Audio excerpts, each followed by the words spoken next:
All right, guys, today we are wrapping up our year in review with tight ends. We're going to break down the top 12. Let's go.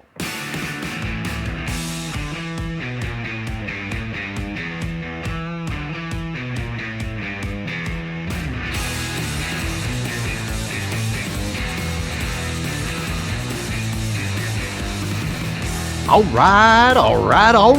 Welcome to the show. This is the Frankly Fantasy Football Podcast. We are your hosts, Frankie and Johnny. How you doing, Frank? Good to be back. It's good to be back, man. I'll tell you what, the off-season's here. There's a lot of shit kind of going on. It's really exciting, man. We're already seeing some crazy moves. Geno Smith to the Raiders. DK's on the trade block. Evan Ingram being cut. It's crazy right now, John. Christian Kirk being cut as well. And traded now. Traded to the Texans. Yeah. Right? A little replacement there. Yeah. I love it, man. Little replacement for Tank Dell. Yeah, that's exactly it. It's a good move. I like it. Hey, man, this is some bonus episodes we got going on here. Year in review, everybody, is what we're doing. We're wrapping up our year in review 2024 with the top 12 tight ends. We're just going to break down the top number one tight ends here. We're going to go from 12 all the way up and finish at number one. I think you all know who number one is. Not going to be a long episode. I mean, how many people in March are sitting here going, God, I wonder who the best tight ends were in 2024. You know, not exact. It's really going to change my strategy for next year. Yeah, exactly. Not the sexiest list of top 12s that you could put out there, but you know what? We're doing it because tight ends are a position. Tight ends are important. At least right. 3 or 4 of them at least are pretty important. But we're going to break it down and we're going to do it here. All right, Frankie, let's hit it, man. Let's get after it. All right. We're going to do the top 12, but I do want to honorable mention the last 3 here to round out a top 15. 15, 14, 13. We've got Mike Gesicki, Kyle Pitts at 14, and Cade Otton at 13. Wanted to bring that up because of Kyle Pitts. Wanted to point out the fact that he is not a number one tight end. He is not finishing consistently as a top starting tight end. Frankie, anything you want to bring up or mention with those 3 guys here on the honorable mentions? Yeah, really quickly, guys. Mike Gesicki, really stay in touch with what's going on with him. Again, he's probably not going to be a Bengal moving forward. We're going to see where he lands, so you're going to want to know what's happening from his perspective. Kyle Pitts, guys, again, we're going to have a couple more conversations as we get closer and closer to your draft. Is this the year with Michael Penix Jr.? And with a new offensive scheme and things like that. So we'll dive into that during this offseason. So really stay tuned there. And then, of Frankie, course, I feel like, okay, real quick, before you get to Cade Otton, I can't give up on Kyle Pitts. You we can't. He's not even in the top 12, and we still have to talk about him for a good minute and a half, you know? We got to pit out. We got to I'm pitting out right now, actually. Huh? We got to look at Kyle. Here's the thing that's frustrating with Kyle Pitts, because here we're going to have an offseason. We're going to go into 2026. Go into 2025 season here, and it's going to be, all right, hey, renewed interest in Kyle Pitts because now there's a new factor, a new feature. Are we going to fall for it again? Are we going to still list him in the top 12 and still be staring at him and, drafting him way earlier than we need to just because there's a slight change in the offense with a new quarterback? Is that what's going to happen? It feels true to me. It could, John. But what's going to be interesting, though, is this rookie class of tight ends coming up. And what we saw from the rookie class last year, which we're going to hit on, especially one guy who finished very well, and even the rookie class before that, with Trey McBride, so on and so forth. These guys are really talented, man. So with that being said, we're going to have to see where some of these rookie tight ends from this particular class end up in their prospective teams. So that is going to change a lot of the landscape. Not only from where the George Kittles are currently, Brock Bowers, Trey McBride, Mark Andrews, etc. But now some of these other guys, Kyle Pitts still might be on the outside looking in terms of a tight end one. So we're going to see how all this unfolds, and then we'll get back. Yeah, I mean, we talked about the changing of the guard and a generational change at quarterback. Yes. I think we're seeing the same thing at tight end. You're seeing Travis Kelce slip down the ranks. You're seeing Mark Andrews have a hard time staying on the field, and he's slipping down the ranks.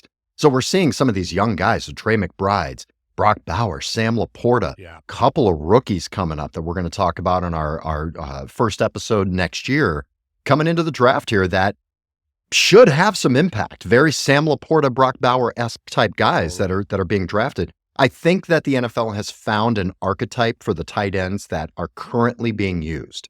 These Yes. receiving tight ends, the Brock Bowers, the Dalton Kincaids, the Trey McBrides, these kind of guys. I think they found an archetype and a body type and a player type that they like, and these guys are performing. It used to take tight ends at least 3, 4, 5 years to develop. Definitely. Still might be happening for Kyle Pitts. Maybe he's part of that old regime that needs that time. But a lot of these guys now, they're producing right away. Very interesting.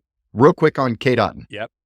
John, real quick, before we hit Cade Otton, just one thing, one comparison that we might want to really link as we head into this offseason, as we head into the draft strategies. My Kyle Pitts comparison is to Anthony Richardson at quarterback. Are we going to see that level of caliber of player who is dynamic, who is as athletic as we've ever seen at that position? And we've never seen it from the combine for the quarterback side of what Anthony Richardson did. And we've never seen it from Kyle Pitts from the tight end perspective. And now they're kind of in that same bucket. So I'm really excited to see what kind of shakes out with those guys.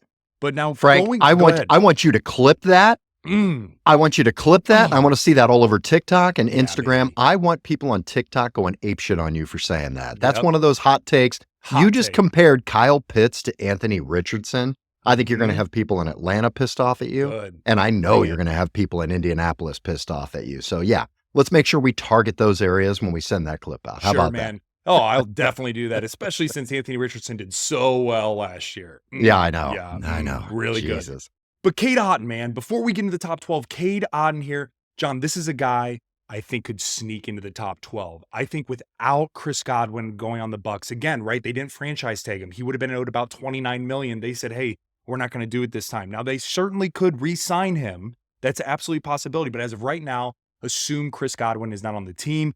I see Cade Otton getting even more work than what he did last year. Sure, we saw McMillan. Sure, we saw Mike Evans. But yeah, Mike Evans is getting up there again, man. He's getting up there in age. And so for me, man, to have that safety net for Baker Mayfield and Cade Otton, we could see him slip into the top 12. All right, let's start with the top 12 here, man. Let's get to it here. All right, number 12 coming in, Hunter Henry, the Hunter of Henrys. 113 fantasy points. He was projected to start the year at the tight end 14, came in at 12, right about where we thought he was going to be. Talk to me a little bit about Hunter Henry, man. Yeah, he was super solid for the Patriots, man. He was a really good outlet for Drake May, especially when Drake May came in into the fold to relieve Jacoby Brissett. So, guys, it's going to be interesting to see how the Patriots really handle Hunter Henry moving forward, if he'll even be on the team moving forward, and really see what they do in the draft class. They have number 4 overall draft pick this year. Do they do something crazy? Do they trade back? Do they go Travis Hunter? Do they go Tet McMillan from that of Arizona from the receiver perspective? So all of that's going to change everything to do with Hunter Henry. So we're going to really want to see what happens from that perspective. But I actually see, John, hot take, I see Hunter Henry falling out of the top 12 next year. Yeah, I do too. I mean, it doesn't take much to do that. He only had 2 touchdowns, right. You know, and he's the number 12 right. tight end. Yeah, so touchdowns are a factor there. And you could see in his game logs where Drake May started coming on. I mean, it was really, really pretty late in the season, around, week 7, week 9, something like that, where Hunter Henry started getting a lot of looks from Drake May. 9 targets, 8 targets, 9 targets, 8 targets, 9 targets. So he had a really good stretch there. And I think that made his entire season really was that stretch of a handful of games. Hunter Henry, you're seeing him fall out of the top 12 for next year? Yeah. I would probably bank on him being out of the top 12. Not a guy probably you're going after in the drafts. He's kind of one of those guys where you waited until the last couple of rounds and you're like, is it Hunter Henry? Is it Mike Gesicki? What are we doing here? Streaming easy, baby. You're streaming these dudes at the end. All right. Makes sense. All right. Let's get to number 11 here. We've got Pat Freiermuth of the Pittsburgh Steelers. Firemouth. I believe that's what that stands for. 114 points, one above Hunter Henry. Projected to be the tight end 16, came in at 11. So you had a nice little season there, a little better than we expected. Talk to me a little bit about Pat Firemouth. Honestly, John, he did well. Like, this was right? He overachieved, right? When you're talking tight end 16, coming as a top, a startable tight end, it was great. Here's the call out though. Be very, very careful with Pat Freiermuth next year. We still don't know what the quarterback situation looks like for the Steelers. We still don't know what the receiver situation is going to look like, right? Because that certainly affected Pat Freiermuth in a very positive way, right? So they only had, right, that of George Pickens, right? Roman Wilson was hurt, right? Calvin Austin kind of came in a little bit. Hayward kind of came in a little bit, but really nothing. And they have Darnell Washington, big tight end out of Georgia that they drafted. So do they see getting him into more work as well? So for me, man, really level set expectation on Pat Freiermuth. He's going to be right there with Hunter Henry in terms of streaming options until we kind of see how everything unfolds with the Steelers offense. Yeah, it's a quarterback situation that really Yep. scares me. I just don't know what they're doing there. And if you throw in a Justin Fields and you try to ride with him all year, that's going to really push Pat Freiermuth down in my mind. Yeah. I also think they have to get another receiver. I think they're Mhm. putting a lot. I mean, right now their entire off, they're losing Najee Harris. Yep. So you've got Jalen Warren in the backfield. Can he carry a load full time? I don't know. He's done it, game per game, but can he do it over the Jalen Warren comes stretch? back. Assuming Jalen Warren comes back. Yeah, he's going to be on the block as well, right? Yep. Free agent. Yep. Yeah. So we're not sure what they're going to do there at running back, but at receiver, they have to get somebody else. George Pickens, there seems to be some instability. I feel like the organization is a little nervous about George Pickens. I think they're going to want to get somebody there to solidify that. What is it about Pittsburgh that just creates crazy in wide receivers? I mean, just mental what are they? Who's the receiver coach? Like, what's in the receiver room? Like, what's going on here? Yeah. I mean, it's just, I don't know what it is, man. It's something getting into their brains here, but all right, let's move on here. Number 10, our boy, the Chief, David Njoku of the Cleveland Browns, 117 points, 3 above Pat Freiermuth. Projected to be the tight end 8, did not quite get there. He is the tight end 10, averaging about 10.6 points a game. Now, 10 points a game out of a tight end, I'm loving that. Huge. Yeah, I mean, he missed some games here, so his total fantasy points weren't great, but his average points per game, that puts him at number 4, Frank. Number 4, John. And David Njoku was the guy when he was playing, he was dominant. So for me moving forward, I am on the Chief train. I am huge in Njoku this year because, like, no matter who's at quarterback, we've seen Njoku kind of be like, and I don't want to compare him to Justin Jefferson, but what I'm saying is Justin Jefferson performs no matter who's at quarterback. That's what I mean with Njoku. Njoku performs well, depending on whoever, or it doesn't matter who's at quarterback, right? So really, man, I could see David Njoku having a huge year again, really getting into the top 7 next year, and continuing to perform. Again, 10.6 fantasy points a game in half PPR is nutty. Again, that puts him in the top 4. And when we talk about, right, Geno Smith, for example, who was number 4, which we'll get to here in a second, he had an incredible year. Everybody raved about him, and Njoku would have been above that. And so for me, man, I am all about Chief moving into next year, level set expectation around him. And again, you look at the Browns offense, sure, the quarterback position is completely messed up at this point in time, but with the receivers that they have in Jerry Jeudy and that of Cedric Tillman, there really isn't anybody else. And so that is also why I love Njoku. So fire him up, draft him next year with confidence, and let's ride. This is insane. I mean, David Njoku missed 6 games this year. 6 games. He's the number 10 tight end, missing 6 goddamn games. It's crazy. Yeah, really weird. Now, look at some of his targets he's had here, Frank. I mean, this is pretty outrageous for a tight end. And I think this is exactly what you're talking about. Week 7, he had 14 targets. Week 13, he had 17 targets, Frank. Crazy. Week 14 comes back and follows it up with a 13 target game and then finished the year with a 10 target game. I mean, that's insane. You start getting double-digit targets that consistent. He had 4 or 5 games with double-digit targets. That's a tight end you want on your team. It's volume. When you got a guy like that who's an absolute super freak athlete and you add volume to that, where talent meets volume is fantasy football gold, man. Yeah, baby. If that son of a bitch had played, 4 more of those games instead of missing 6. Dominant. Exactly. He would have been probably number 2, number 3 on the tight end list. So yeah, I think next year his prospects are very, very good. If you can get him middle rounds of your draft, I think you'll feel really good about that. All right, let's move on here. Number 9, second-year guy, Sam Laporta of the Detroit Lions, 121 fantasy points, projected to be the tight end 5, slipped a little bit. He is the tight end 9, averaging 9 points per game. All right, so we have a little hangover with Sam Yep. Laporta. You know, he obviously had an insane record-breaking Incredible. rookie year. Didn't last long, lasted a year, right?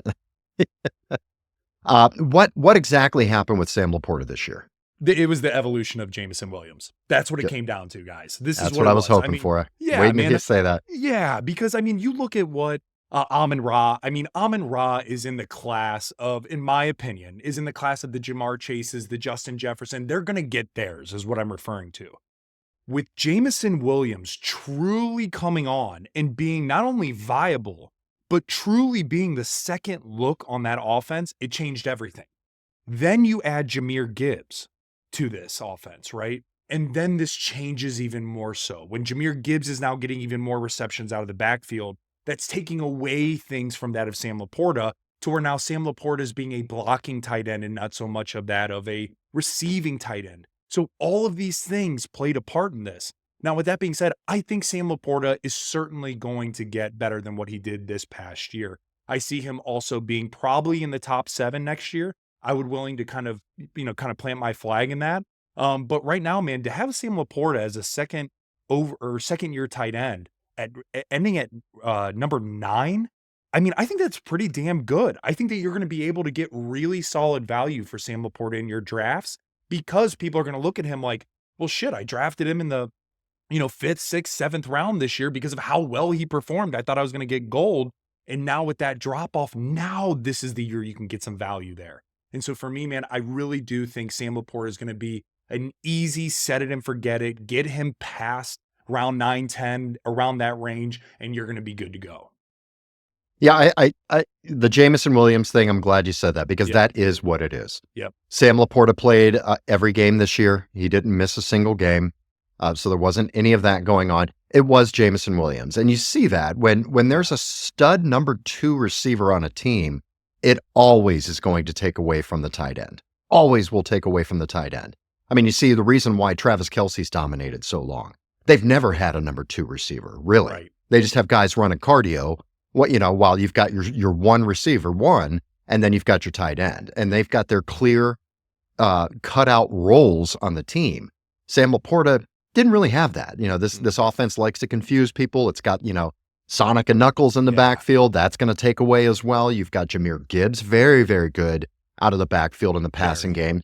That's just going to take away volume from Sam Laporta. I mean, that's all that is. But now you're right. This is the year where you can actually get some decent value. He will drop in the drafts because people don't want to have that happen again. Yep. But yeah, he should be a top 5 tight end. I would imagine he very well could be a top 5 tight end. He was slow. Sam Laporta had a very slow start too. He didn't really have any more than 4 or 5 targets up until their week 11 bye. Now, after the bye, they clearly made some adjustments here because they were getting Sam Laporta the ball. He had at least 6 targets in all of the last 7 games with 7, 10, 8 targets. Ended up scoring 4 of his 7 touchdowns after the bye as well. So he came on for you at the end of the year, but man, those first 10 games, it was definitely scary as hell. And people had some remorse for drafting him where they did. Well, and John, to that point, when that was a brilliant point. Like after the bye week, what else happened? That was when Montgomery got hurt, right? Yeah. That's when Monty didn't. And so now they had to go Jahmyr Gibbs full time. And so then they can't fully run Jahmyr Gibbs 100% because they knew they were going to make a playoff push. So then they had to spread the wealth a little bit more. Yeah. In addition, here's the other call out. Pay attention to what happens from the offensive standpoint. There is no Ben Johnson anymore. We could see a completely different offensive field. We could see them now actually want to target Laporta quite a bit more, especially in the earlier-esque of the season to get Jared Goff going, in addition to that, and Amon Ra and Jameson Williams. So everything's going to be a little bit of touch and go with the Lions until we kind of see how this offense plays out. All right, let's get to number 8 here. Zach Ertz of the Arizona Cardinals, 131 points, 10 more points than Sam Laporta, by the way. Projected to be the tight end 27, came in at number 8. He's one of those guys you grabbed on the waiver wire, you drafted really, really late and worked out for you. 8.2 points per game. Talk to me about Zach. Zach Ertz had an awesome year. I mean, he really dialed back that clock. It almost, I had visions of him in Philadelphia, man. That was the old Zach Ertz that we saw this year. I'm sorry, I said the Arizona Cardinals. Zach Ertz was absolutely with the Washington Commanders. Yeah. My bad. But to your point, he has been bouncing around quite a bit. Mhm. So, but here's the deal. He ended up at tight end 8. Guys, hot take, he will not finish as a tight end 1 this year. Here's why. Is because Deebo Samuel is now a commander. You also have Terry McLaurin, who is a commander. We're going to see what happens with the running back situation. Will they end up bringing back Austin Eckler, who really did well out of the backfield when he was healthy from a reception standpoint? And who else did they draft last year? It was Ben Sinnott, right? And I believe they traded up to get him in the second round. So for me, man, they put a lot of stock in this younger tight end to learn from that of Zach Ertz. Zach Ertz certainly had one of those memorable seasons for him. And really, as I mentioned, kind of turning back the time and looking like he did in Philadelphia. It was an awesome year for Zach Ertz. I don't foresee him replicating to that level of what it was due to all of the things I just mentioned. So hell of a year, Zach Ertz. Temper expectations moving forward in your drafts and in 2025. I love all of those points, man. I think they're spot on. All right, let's get to number 7 here. Tucker Kraft. It's good to see him in here, man. Yeah. He's had a rough start to his career. Tucker Kraft of the Green Bay Packers, 133 points, 2 above Zach Ertz. Projected to be the tight end 21, came in at number 7. Another beauty here, 8.3 points per game. Talk to me about Tucker Kraft. Tucker Kraft was really solid for the Green Bay Packers, but part of the reason that he was, John, was because of the injuries that was happening. Luke Musgrave got injured early. He was the guy. Luke Musgrave was that starting tight end, and then when he went down, Tucker Kraft came in and really showed out and really played well. In addition, we kind of saw Jaden Reed get banged up, Romeo Doubs in and out, right? And then now you have to have Christian Watson banged up multiple weeks in a row. And then Dontavian Wicks coming in. And so there was always this constant changing of who was healthy, who wasn't healthy, and it really benefited Tucker Kraft. Guys, this could change. We could see a Luke Musgrave, Tucker Kraft kind of 1-2 punch from tight end, which will kind of deplete both. I could see, as crazy as it sounds, man, we might see Devontae Adams going back to the Packers. It's like we might see DK Metcalf going to the Packers. And if this happens and they get a true bona fide number 1 to pair with Jaden Reed and to pair with some of these younger cats, right, like that of Romeo Doubs, and Dontavian Wicks will probably be gone because they would need to trade for him, but Christian Watson, etc., that's going to absolutely deplete, right, that tight end position. So for me, man, really, again, level set expectation for that of Tucker Kraft. If you're looking in a dynasty league or if you're looking in a keeper league and you're like, man, I got him for great value, don't fall for it, right? Don't fall for that, right? Look at elsewhere. Look at a better kind of position. Maybe it's a receiver, maybe it's a running back that you can go a little bit, take a little bit less value on, but maybe a little bit higher reward at the end. Because again, man, I just think Tucker Kraft, I think we really saw kind of the peak for him. And depending on what happens for the Packers, he might not be in the top 12. I like that call out because the Packers do need an alpha receiver. Yeah. We talked about it when we went over Jaden Reed, but they need an alpha. And if they don't get an alpha, I like Tucker Kraft a lot more. But if they do, if they get just a guy running cardio, like an MVS or a Sky Moore type player that's just taking the top off, Rashad Bateman too, just running those deep posts while, the guy underneath with Jaden Reed eats. If they do get an alpha, though, Jaden Reed's targets are going to take away from the tight end. I don't care who the tight end is. It's just going to happen. So good call, man. All right, let's go to number 6 here. Hey, Travis Kelce. Oh, How you doing, brother? You haven't seen number 6 ranking in many, many years, have you? All right, Travis Kelce of the Chiefs, 146 fantasy points. There's a big jump here. That's a 13-point jump from Tucker Kraft. So from 7 to 6 is a nice little leap there. Yeah. Projected to be the tight end 2, came in at 6. Slipped a little bit here, man. 9.2 points per game. Again, less than David Njoku. I just want to point that out. David Njoku averaged more points per game than Travis Kelce. All right, talk to me about our favorite Swiftie here, man. What happened with Travis Kelce and what are we looking at moving forward? Miserable. It was miserable if you drafted Travis Kelce this year. I was one of them. I actually drafted him in 2 leagues because I was thinking I was smarter than everybody else, and I was fucking wrong. Okay. Guys, this was terrible because especially earlier in the season, I mean, they couldn't figure it out with Travis Kelce. They just couldn't. I don't know what the block was. Patrick Mahomes had a down year. The offense as a whole looked goofy. And of course, they still go to the Super Bowl primarily due to their defense. And again, not taking anything away from Andy Reid, but really, I think we're starting to see the cliff. And John, I really do. I think, I think he's playing out this year. He said he's coming back, which is awesome. Going to play through the contract. According to some sources, they're saying that, yeah, he's still got a lot left in the tank. That's all fine and dandy. But the reality is, we saw Travis Kelce this year without Rashee Rice. We saw him with a rookie and Xavier Worthy. We saw him with Hollywood Brown, who wasn't even healthy earlier on. We saw him with a very old D-Hop. And what I'm getting at is, man, is he should have been balling. He should have been balling. And they weren't. And it was terrible. And so for me, man, what do you do with Travis Kelce next year? He's certainly, I would bet everything I own, barring an injury, that he's still going to be a top 10 tight end. But where would you look to take him? Guys, sit and wait. Look at some of the other names that we have mentioned. Yes, Travis Kelce was number 6 with 146 points and half PPR. Yes, he was averaging 9.2 points a game. But Sam Laporta, right, averaged 9 points a game. David Njoku, 10.6 points a game. Right, we're going to be talking about a few of these other guys that you can get much better value on that changes the course of your draft strategy. So what I'm saying is, guys, is sit and wait as long as possible. Maybe you can get Travis Kelce in a round 4 this year. Maybe he actually drops to 3 or 4 and you can get him maybe around that point in time. Or maybe you decide, hey, screw it all together and I'm going to try to hit on a Cade Otton. And therefore, I'm going to stack up some of those running backs and receivers or a top tier quarterback instead of having to get Travis Kelce in the second round, like most people had to do this past year. And so for me, man, I'm still looking at Travis Kelce as a tight end 1 for this year, knowing that the tight end landscape has been pretty down as of recent, but overall, temper expectation on where you're looking to reach for him.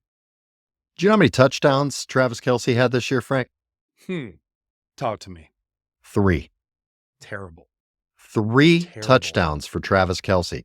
Looking at Travis Kelce's game log, I mean, he made his entire year in 3 games, pretty much. Week 8, 9, and 10, he had a beautiful stretch there that helped you out, but the rest of the year did not help you out. He had 20 points, 10 catches for 90 and a touchdown, 15 points, 14 catches for 100, and then 16 points with 8 catches for 64 and a touchdown. Outside of those 3 games, he had 3 other games in double digits, and that's it. Terrible. That's it. So, yeah, I mean, it's just not a guy that I'm going to take seriously in my draft. No. There are plenty of tight ends, especially when you look at the guys ahead of him that were not projected ahead of him, that I'm going to be looking at. There's a couple of guys we just named that I'm going to go after instead of Travis Kelce. Sam Laporta, David Njoku, whoever the starting tight end for the Commanders is, I'm going to go after that guy. I'm going to go after that guy instead. Yeah. All right, let's move on from Travis Kelce. I'm sick of goddamn Taylor Swift anyway. Only thing I hope for is that they break up in a fiery crash or something, like it's just crash and burn breakup. She writes a fucking killer album about it. He's tweeting, all this stuff. Everybody starts feeling bad for him because he just got dominated by a billionaire badass woman. That's what I'm hoping for. Those are Johnny's predictions in the offseason. All right, that'll make me happy. I'll do a whole episode on it. All right, let's get to number 5. Get into the top 5 here, guys. This guy was quietly in the top 5 this year. Surprise. I had to double check the stats to make sure it was accurate. Number 5, Mark Andrews, Mandrews of the Baltimore Ravens, 148 points, 2 points ahead of Travis Kelce, projected to be the tight end 15, came in at number 5, 9.2 points a game average, same as Travis Kelce. Talk to me about Mark Mandrews. Crazy year for Mandrews. Guys, the first 5 weeks of this past year, he didn't have over 7.5 fantasy points in the first 5 weeks. John, it was to the point to where we were like, he's droppable. Isaiah Likely's the guy. Well, Frank, he went week 3 and 4 with goose eggs. Played the whole game and goose eggs. I mean, it was crazy. And then all of a sudden, explosion, right? We started seeing 14, 18, 12. In week 10, he had 15.8. Week 10. And then in week 12 and 13, he had 13, 15, and then finished the season with 13.8 and 13.4. That's all in half PPR. That's not even full PPR. And so for me, man, he's really interesting this year because of what Isaiah Likely did and because of what this offense could or could not look like. Again, when we saw Zay Flowers go down, that's when we started seeing Mark Andrews go up. And then we started also seeing, right, with the emergence of Rashad Bateman that was able to kind of open up the middle of the field a bit more when they were throwing the ball down the field to Bateman. And so now what happens, right? We have Derrick Henry coming back. There's rumors. And again, it was kind of quote unquote squashed, but there were rumors of Tyreek Hill wanting to be traded to the Baltimore Ravens. Again, I don't think that that's going to happen now because he had to like really walk that back, say he really wants Miami and he's happy here, all the things. But what if certain things change? Like, what if they add a few more receivers? What if they add, an additional player that kind of changes the mold of this offense? But man, for me, I still really like Mark Andrews. I think he's definitely a shoo-in for a top 10 tight end, barring an injury. I think after what happened in that playoff game with that drop, I think this motherfucker is going to come back with vengeance. I think he has everything to prove. And I think based on, Lamar coming to his aid, even though there was a little bit of shade thrown, like he's sick of it, or, people need to kind of step up, that kind of thing. But he really still backed Mark Andrews, dude. I think this is only going to light a fire under his ass. So here is the guy that I'm really circling. Take a note. I'm really circling Mark Andrews because if you can get him for really good value, pull the trigger. Don't wait because this is a guy that could be the number one tight end next year. Yeah, I mean, looking at Mark Andrews, his game log here, the first 5 weeks, no touchdowns, nothing more than 7 points out of Mark Andrews. Crazy. The next 12 games, he scored a touchdown in 10 out of those last 12 games. He was a touchdown machine. He had 11 touchdowns on the season, and they all came after week 5. So it was absolutely bananas. It makes me a little nervous with him. I agree with everything you just said. He played all year, did not miss a game. I can't remember the last time I've said that about Mark Andrews. Yeah. If he can stay healthy, very interesting. What makes me nervous is exactly what we talked about with Green Bay. If they get an alpha receiver that can be opposite of Zay Flowers, with Zay Flowers tearing up the middle of the field, that could be trouble for Mark Andrews. He's never been a target monster. He's just super, super efficient. If you look at his targets, he rarely gets over 4 or 5 targets. 3 times he got over 4 or 5 targets. So that he's got to be efficient. He's got to score touchdowns. If you've got another weapon out there, a big stud receiver, a DK Metcalf, God forbid he goes to the Ravens. But you know what I'm saying? Somebody like that who can also be a red zone threat, it will take away from Mark Andrews. It's going to. All right, let's look at number 4 here. Another surprise in the top 5. How about this guy? Big surprise. We had a lot of issues when Tua went down. A lot of issues with a lot of people. Dropped him out. The only guy it seemed to really help is Geno Smith. Geno Smith, 166 points. He was projected to start the year at tight end 26. Came in at number 4. Holy smokes. 10.3 points per game. Talk to me about Geno Smith. I mean, John, he's gold. He was gold. He's the golden goose. When you're looking at what his projection was supposed to be, it was 72 fantasy points was his projection. Again, tight end 26. We're not even talking he's a tight end 2. Comes into a team that's completely convoluted. And what I mean by that is Cedric Wilson, Tyreek Hill, right? Jalen Waddle. You have Devon Achane. You had Raheem Mostert, right? All of these guys, so many mouths to feed. And he was the one who came to the surface. He even superseded technically that of a lot of what Tyreek Hill did. They couldn't get the ball to Tyreek Hill. For whatever the reason is, they couldn't figure it out. And Geno Smith was the guy that they could figure out. And actually, John, what was really interesting to see is the worse the quarterback play was, the better Geno Smith played because they couldn't get the ball down the field to Tyreek or to Waddle. And then Waddle got hurt. And so what are they doing? It's check down season to Geno Smith. So for me, man, I actually really like Geno Smith, but here is where the caution applies. guys, because of how he performed this year, he is going to be up there on the draft board. And his projection is going to be a much higher projection than what I would probably feel like is reasonable. So for me, if he continues to drop, and we'll start reviewing, right, where we kind of see these guys in terms of draft rounds and things like that after kind of the NFL draft, after we see how the free agency works out, right, things like that. But I want to see Geno Smith drop a bit before I'm willing to invest a quality draft pick in him. 166 fantasy points, man. No chance he replicates it, in my personal opinion, as long as Tua stays healthy. If Tua stays healthy, they're throwing the ball down the field. And so for me, man, I think he'll still be a very quality tight end piece, but to be a top 4 tight end, I just don't see it this year. No. Now, one call out, John, is in total sidebar, breaking news. We got breaking news right now. You ready? I am. I'm ready. Mike Gesicki signs a 3-year extension with that of the Cincinnati Bengals. So we just talked about Mike Gesicki, right? As an honorable mention, 15th, ended up 15th tight end.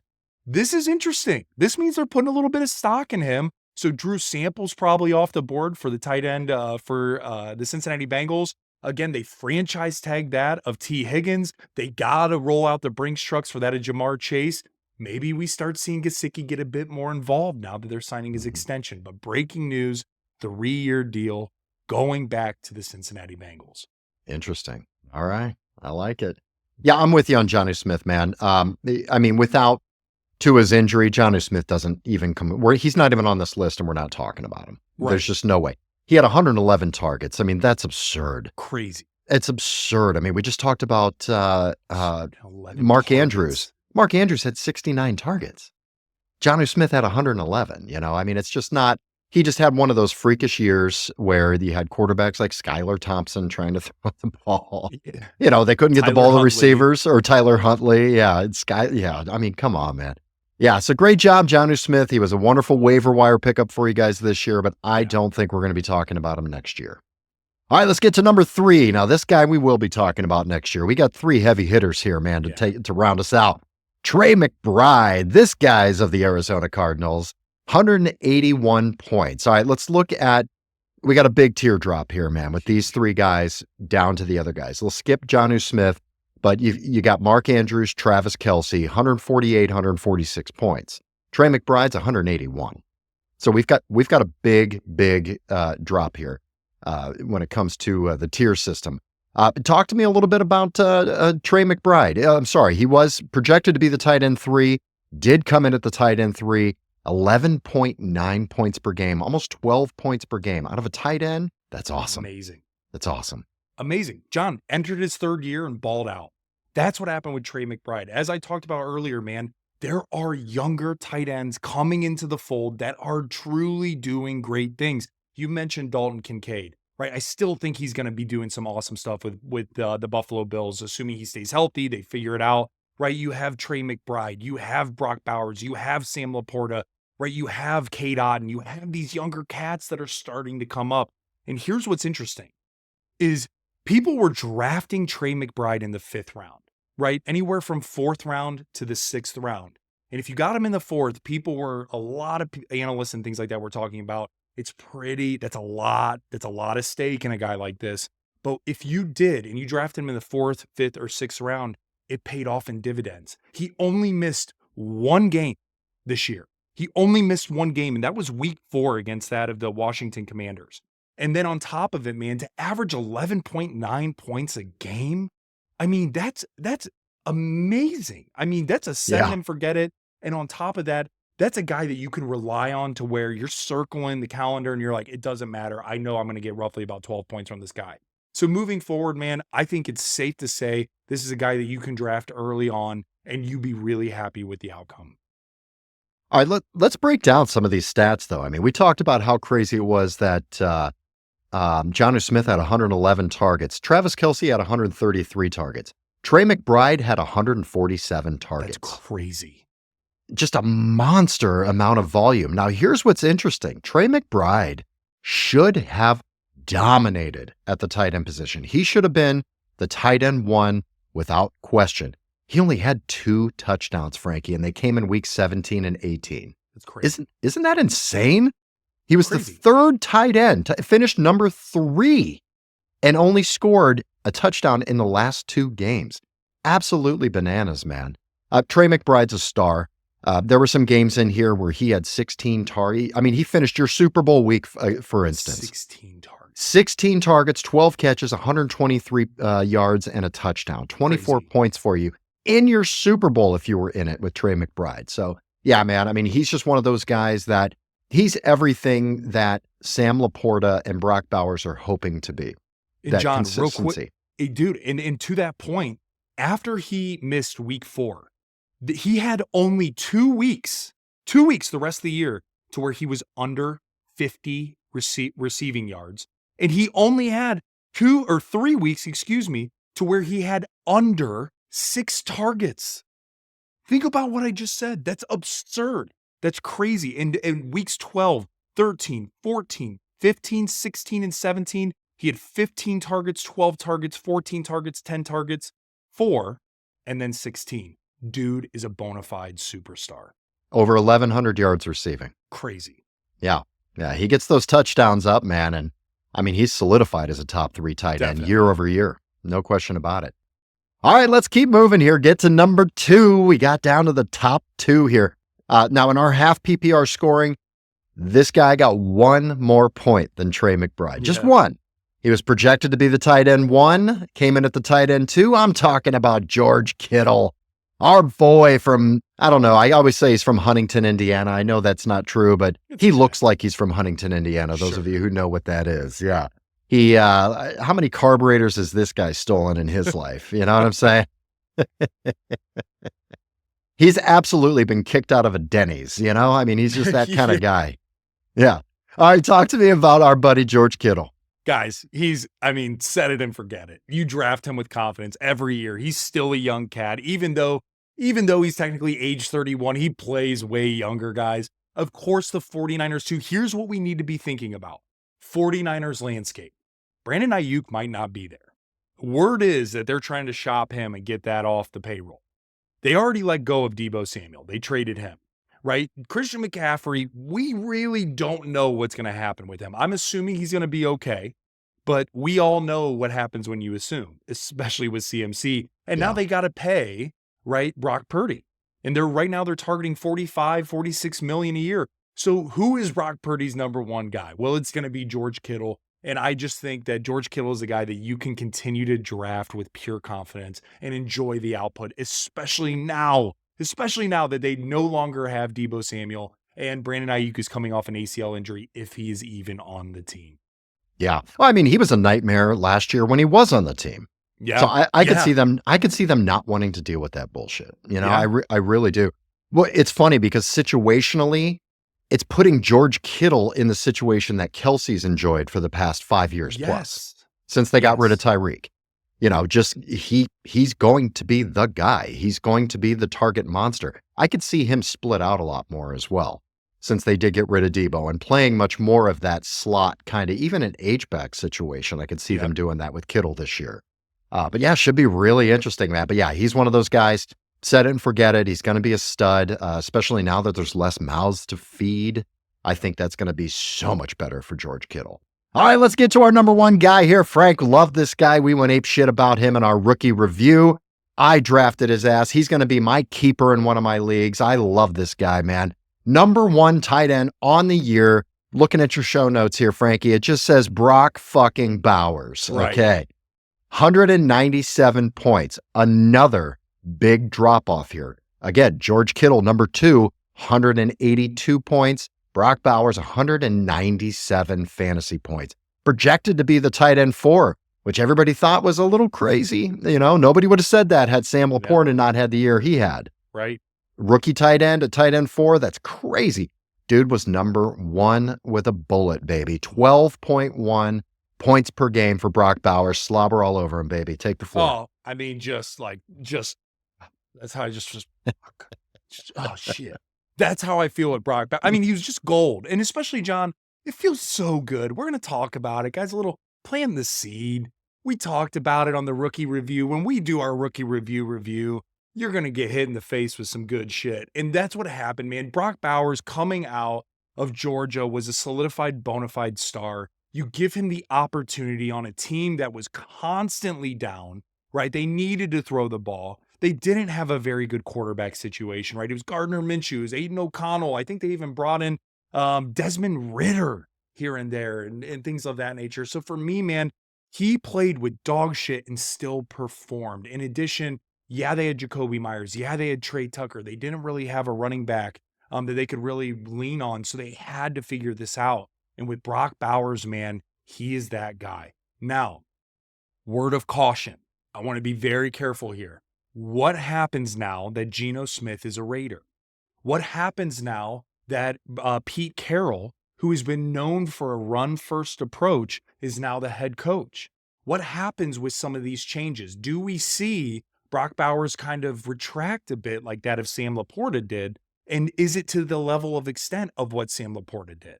And so for me, man, there's kind of a little bit of question mark out there. So when you guys are looking to draft Brock Bowers, he's a safe draft pick. But if you're targeting him in round 2, right, be careful because we might see, or targeting him early round 3, we might actually see him just retract just a smidge because we don't know what the synergy looks like with Geno Smith. We don't know what Pete Carroll and that offense is going to look like. Shit, dude, the Raiders, now that they have Geno Smith and have the 6th overall pick in the NFL draft, they could say, hey, we're going to say screw it and draft Ashton Gianti and be a run-first type of team. And now you have Brock Bowers blocking more often than not.